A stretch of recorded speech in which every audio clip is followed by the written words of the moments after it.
Түркістан шаарында мамлекеттик муктаждыгына үйлөрү түртүрүлгөн 2 тургун өзүнө кол салууга аракет жасады. Бул тууралуу маалыматты Борбордук Азия жаңылыктары жазып чыкты.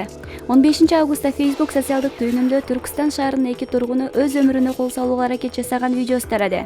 Видеодо үйдүн чатырына чыгып алган киши газ баллонду жардырмак болгон. Ал үйүнүн түртүлүшүнө каршы чыккан. Экинчи видеодо улгайып калган аял үйүнүн ичине бычак менен тамырын кесүүгө аракет кылган.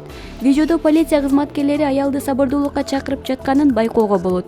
Түркістан шаарынын акимчилиги маалымдагандай, видеодогу окуя 14 августта болгон. Тургундардын үйүн мамлекетке кайтаруу боюнча сот чечими чыккан. Алардын үйү 25 миллион теңгеге, болжол менен 65 миң долларга бааланган. Тургундар бул сумманы аз деп, үйлөрүнүн түртүлүшүнө каршы чыгышкан. Тургундар аман, алар менен түшүндүрүү иштери жүргүзүлдү. 2 үй бүлө башка үйгө көчтү. 15 августта 2 үй тең түртүлдү, деди акимчиликтин басма сөз кызматы.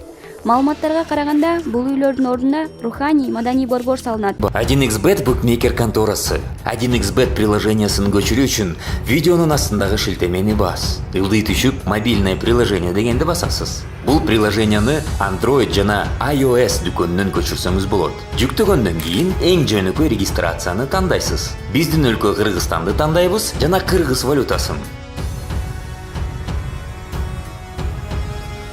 Логин жана паролду сактап, приложенияга киребиз.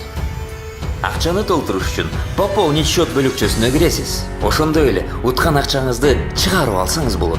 1xbet менен ойлонбой туруп ставка кой. Кененирээк маалымат көрсөтүлгөн номер боюнча. 1xbet ишенимдүү букмекер.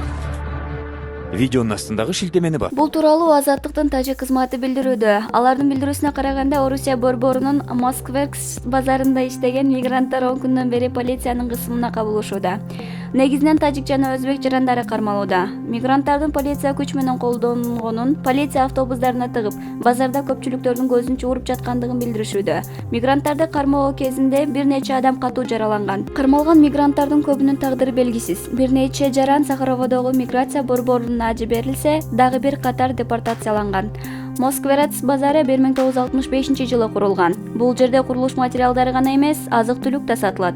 Тажикстан менен Өзбекстандын жүздөгөн мигранттары сатуучу, жүк ташуучу жана тазалоочу болуп иштешет. Расмий маалыматтар боюнча, Орусияда 1 миллиондон ашуун тажикстандык мигрант иштейт.